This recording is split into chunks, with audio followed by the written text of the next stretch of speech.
سبحان اللہ والحمد للہ۔ بسم اللہ الرحمن الرحیم۔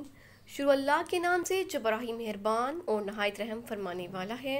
وَإِذَا اور جب سامعوا وہ سنتے ہیں ما جو انزلہ نازل کیا گیا الرسول رسول کی طرف، اور جب وہ سنتے ہیں جو رسول کی طرف نازل کیا گیا یعنی کہ قرآن مجید جب وہ لوگ سنتے ہیں، ترا آپ دیکھیں گے اعینہم ان کی آنکھیں تفیض بہتی ہیں من الدمع آنسوؤں سے، تو آپ دیکھیں گے کہ ان کی آنکھوں سے آنسو جاری ہو جاتے ہیں، مما اس وجہ سے کہ عرفو پہچان لیا من الحق حق کو، اس وجہ سے کہ انہوں نے حق کو پہچان لیا، یقولون وہ کہتے ہیں ربنا اے ہمارے رب، آمنا ہم ایمان لے آئے ہیں، فاکتبنا بس لکھ دے ہم کو مع الشاہدین گواہوں کے ساتھ، تو ہمیں گواہوں کے ساتھ لکھ دے۔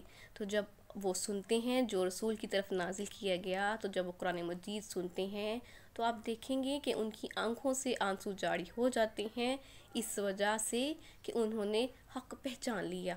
تو پھر کیا کہتے ہیں اے ہمارے رب، ہم ایمان لے آئے ہیں اور ہمیں گواہوں میں سے لکھ لے۔ پچھلی آیت میں بیان ہو چکا ہے کہ جو عیسائیوں میں نیک دل لوگ اسلام قبول کیے ہوئے ہیں ان میں اچھے اوصاف بھی پائے جاتے ہیں، مثلا عبادت، انکساری، رحم دلی، ان میں اچھی عادات پائی جاتی ہیں، تو یہ اللہ کے احکامات کو دل سے سنتے اور مانتے ہیں۔ پچھلی آیت میں ذکر ہوا تھا کہ نصارہ تو مسلمانوں کے قریب تر ہیں، تو یہاں حبشہ کے نجاشی کی طرف اشارہ ہے۔ جب انہوں نے قرآن سنا تو ان کی آنکھوں سے آنسو جاری ہو گئے، انہوں نے حق کو پہچان لیا۔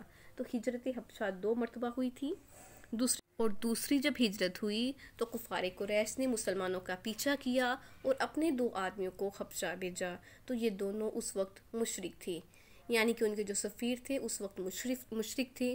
انہوں نے جا کے پادریوں سے ملاقاتیں کی، انہیں تحفے تحائف پیش کیے اور اپنی طرف کر لیا۔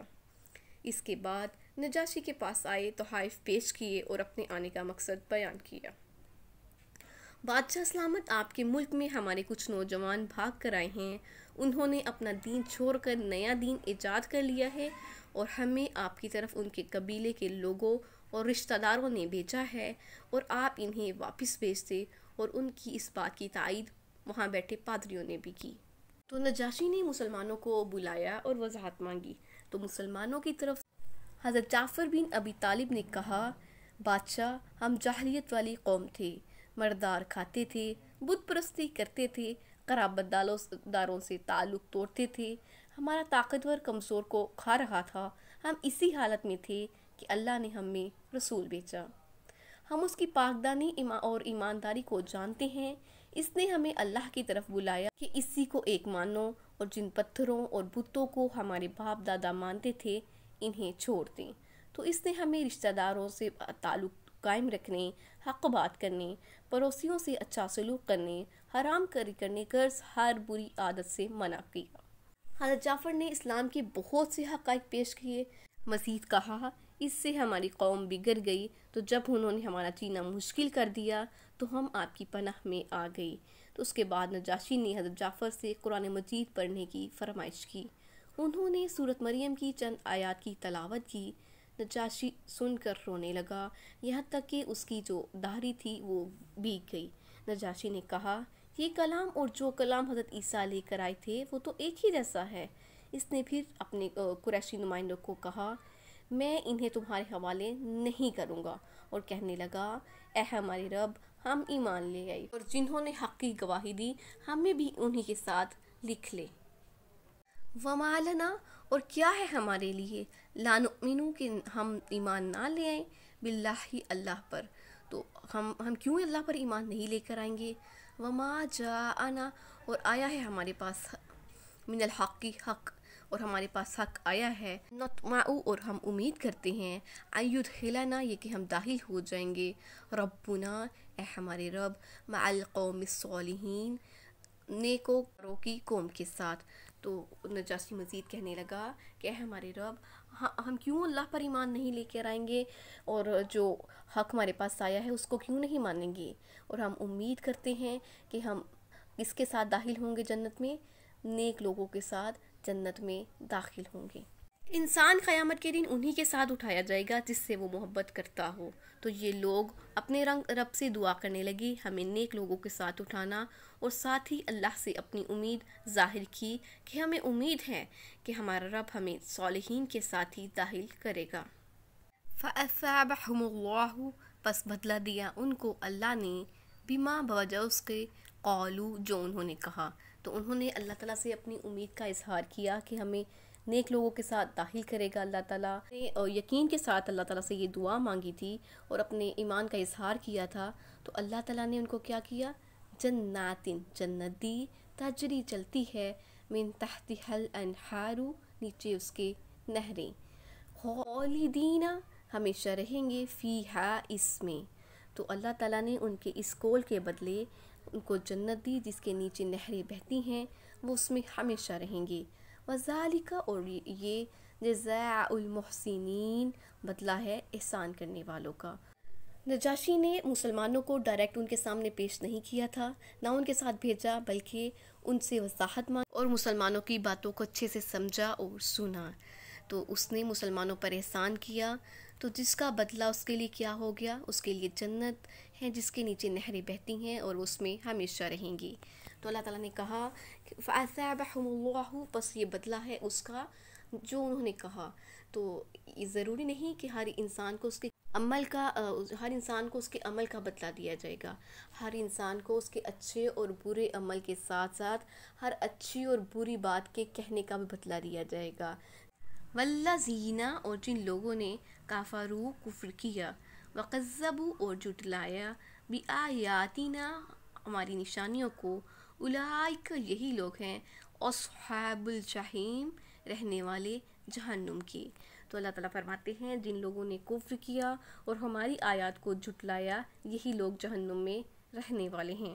یا ایھا الذین، اے لوگو جو آمنو، ایمان لائے ہو، لا تحرموا، نہ حرام کرو، طیباتی، پاکیزہ چیزیں، ما جو احل اللہ، حلال کی اللہ تعالیٰ نے، لکم، تمہارے لیے، ولا، اور نہ، تعتدوا، حد سے بڑھو۔ اے ایمان والو، پاکیزہ چیزیں جو اللہ نے تم پر حلال کی ہیں اس کو خود پر حرام مت کرو اور حد سے مت بڑھو۔ ان اللہ، بے شک اللہ تعالیٰ، لا، نہیں، یحب المعتدین، پسند کرتا حد سے بڑھنے والوں کو، بے شک اللہ تعالیٰ حد سے بڑھنے والوں کو پسند نہیں کرتا۔ صحابہ نے آپس میں کہا تھا کہ حاضی ہو جائیں، دنیاوی لذتوں کو ترک کر دیں، جنگلوں میں نکل کر اللہ کی یاد میں زندگی گزاریں۔ حضور صلی اللہ علیہ وآلہ وسلم کو ان کی یہ باتیں معلوم ہو گئی۔